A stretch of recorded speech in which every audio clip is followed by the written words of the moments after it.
উসমান হাদির নামাজে জানাজা হবার কথা আজ। তার এই নামাজে জানাজাকে কেন্দ্র করে আবার কোনো ধরনের নৈরাজ্য সৃষ্টির পরিকল্পনা আছে কিনা এই প্রশ্নটা করে রাখা দরকার।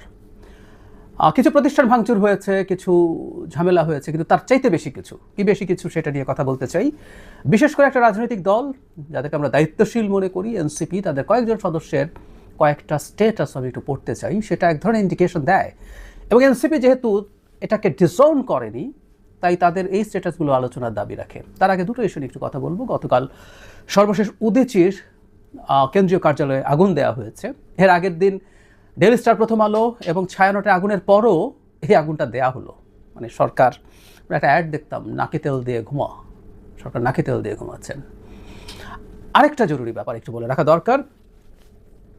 আমাদের অত্যন্ত শ্রদ্ধেয় মানুষ জনাব নুরুল কবির ডেইলি স্টার ভবন থেকে বেরোনোর সময় হেনস্থার শিকার হয়েছেন। আমরা এই দৃশ্য দেখার জন্য বেঁচে আছি।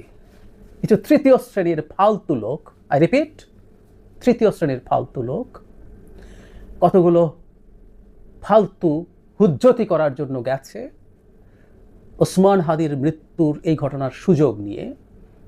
যখন নুরুল কবির নামছেন, তাকে অত্যন্ত ডেরোগেটরি মন্তব্য করছেন, তার শরীরে হাত দিয়েছেন। জনাব নুরুল কবির যেটা মনে করেছেন, আমি মনে করি তার নিজস্ব চিন্তা বা বিশ্লেষণটা ঠিক না। তিনি বলছেন যে যারা এটা করেছে তারা সম্ভবত তাকে চিনতে পারেনি। আমি বরং উল্টো বলতে চাই, জনাব নুরুল কবিরকে চিনেই তারা কাজটা করেছেন। কারণ সাম্প্রতিক সময়ে নুরুল কবির বিশেষ একটা গোষ্ঠীর বিরুদ্ধে, ডানপন্থী একটা রাজনৈতিক দল এবং গোষ্ঠীর বিরুদ্ধে খুবই কঠোর ভাষায় সমালোচনা করছেন, এবং এই সমালোচনা করা মানেই হচ্ছে সেই মানুষটা টার্গেটে পরিণত হবেন।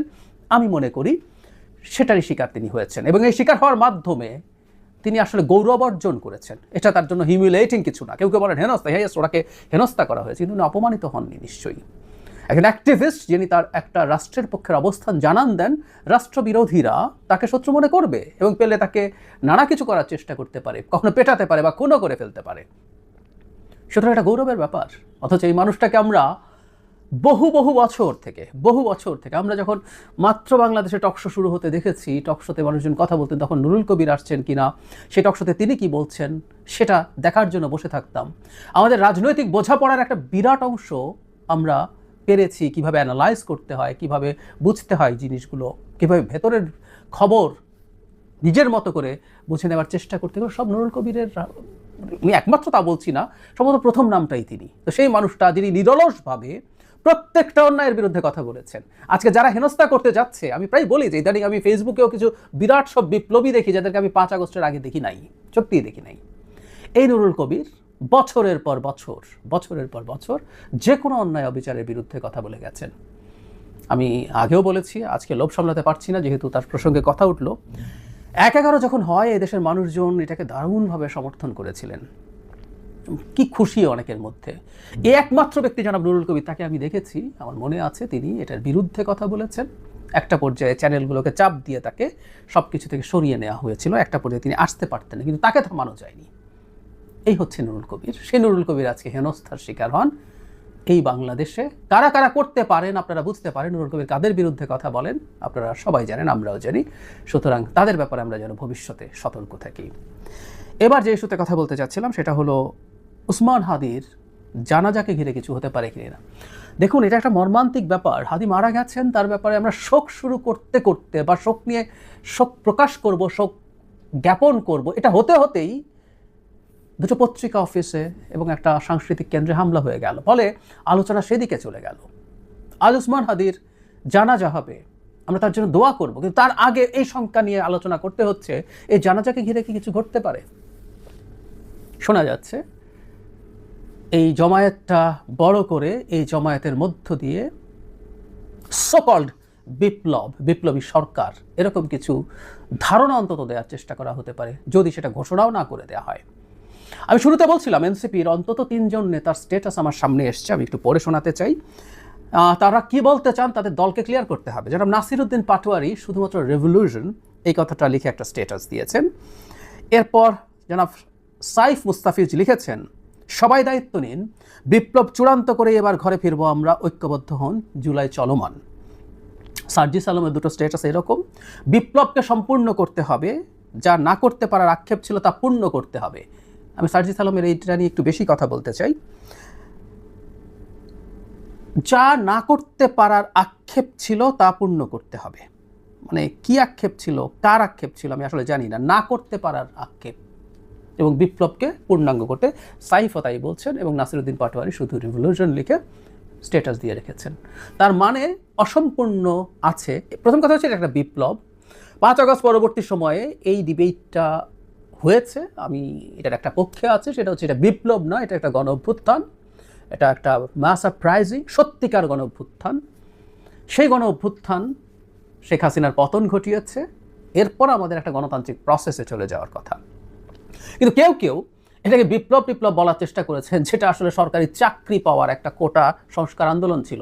আমি জানি এটা বলার সাথে সাথে অনেকের খুব গায়ে লাগবে, হঠাৎ করে মনে হবে যে আমি কি বলছি, আমি আন্ডারমাইন করছি এই গণ অভ্যুত্থানকে।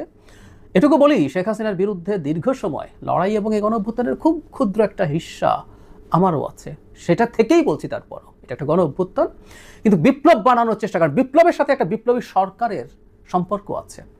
5 আগস্ট পরবর্তী সময়ে একজন গুরুত্বপূর্ণ তাত্ত্বিক এই ব্যাপারে তত্ত্ব দেওয়ার চেষ্টা করেছেন, এবং তার মাউথপিস দেশে এবং বিদেশে বসে অনেকে এটাকে অ্যাম্পলিফাই করেছেন। তারা চেয়েছেন এই ধরনের একটা সরকার হোক। এ ধরনের সরকারের উদ্দেশ্য খুব সিম্পল ছিল, দেশের ক্ষমতাকে, রাষ্ট্র ক্ষমতাকে কবজা করে ফেলা। সেটা হতে পারেনি।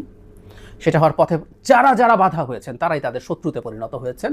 সেনাপ্রধান হয়েছেন, সে বাধা হয়েছে, তিনি চেয়েছেন সাংবিধানিক পথে দেশ থাকুক, নির্বাচন হোক অ্যাজ আর্লি অ্যাজ পসিবল, তিনি শত্রু। যেন আসিফ নজরুলের পদত্যাগ এখনও চাওয়া হচ্ছে। তার প্রধান কারণ, বা আমরা এইভাবে বলবো একমাত্র কারণ, তিনি ও দেশটাকে সাংবিধানিক প্রসেসের মধ্যেই রাখতে চেয়েছিলেন। তিনি যেহেতু আইনের অধ্যাপক, ওই সময় সম্ভবত তিনি রোল প্লে করেছিলেন। এনসিপি অসম্পূর্ণ বিপ্লব বা না করতে পারা, যা এটা বলতে কি বোঝাচ্ছে স্পষ্ট করতে হবে। এইরকম কোনো চেষ্টা যদি আগামীকাল হয়, এটা দেশকে স্পষ্ট নৈরাজ্যের দিকে আরও বেশি ঠেলে দেওয়ার চেষ্টা হবে বলে আমরা মনে করি। সরকারের খুব কঠোর অবস্থান নেওয়া উচিত হবে এর বিরুদ্ধে।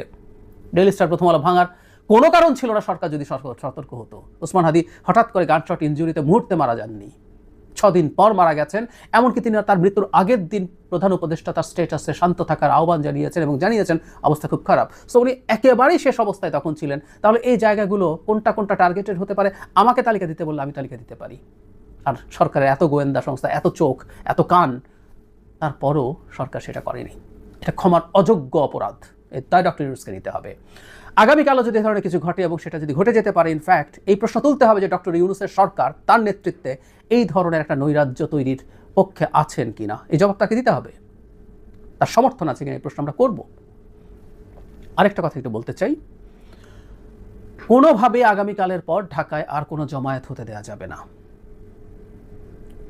সরকার অপরাধীদের গ্রেফতার করা পর্যন্ত শাহবাগ ধরে রাখতে হবে, দেশ অচল করে রাখতে হবে। এই ধরনের দাবি দেওয়া নৈরাজ্য সৃষ্টি করা ছাড়া আর কিছুই না। আমাদের মনে রাখতে হবে নির্বাচনের ইশতেহার হয়ে গেছে, এখন এই ধরনের জমায়েতের আর প্রয়োজন নেই। ওসমান হাদির মৃত্যুর পর রাগ, ক্রোধ, ক্ষোভ সব ছিল, আমরা সেটা জানিয়েছি, গতকাল জানিয়েছি, আজ জানাবো, এবং সরকারকে তার কাজ করতে দেব। কোনোভাবেই সরকারের উচিত হবে না আজকের পর আর কোনো জমায়েত হতে দেয়া। এটার জন্য প্রয়োজনীয় ব্যবস্থা নিতে হবে। এবং আমরা যারা মনে করছি না বুঝে সব জমায়েতে যাচ্ছি, তাদের মনে রাখতে হবে এই জমায়েতগুলোকে কেন্দ্র করেই আসলে কোনো একটা বাজে কিছু ঘটানোর চেষ্টা হচ্ছে। ডেইলি স্টার প্রথম আলোতে হামলা কিভাবে হলো? একটা মিছিল যাচ্ছিল শাহবাগের দিকে বাংলা মোটর হয়ে, ওর মধ্যে কিছু লোকজন এটাকে ডাইভার্ট করে এদিকে নিয়ে এসে এই বিভৎস কাণ্ড ঘটিয়েছে। সো এই জমায়েতগুলো এই সময় খুবই রিস্কি ব্যাপার, সরকারের উচিত হবে না হতে দেয়া।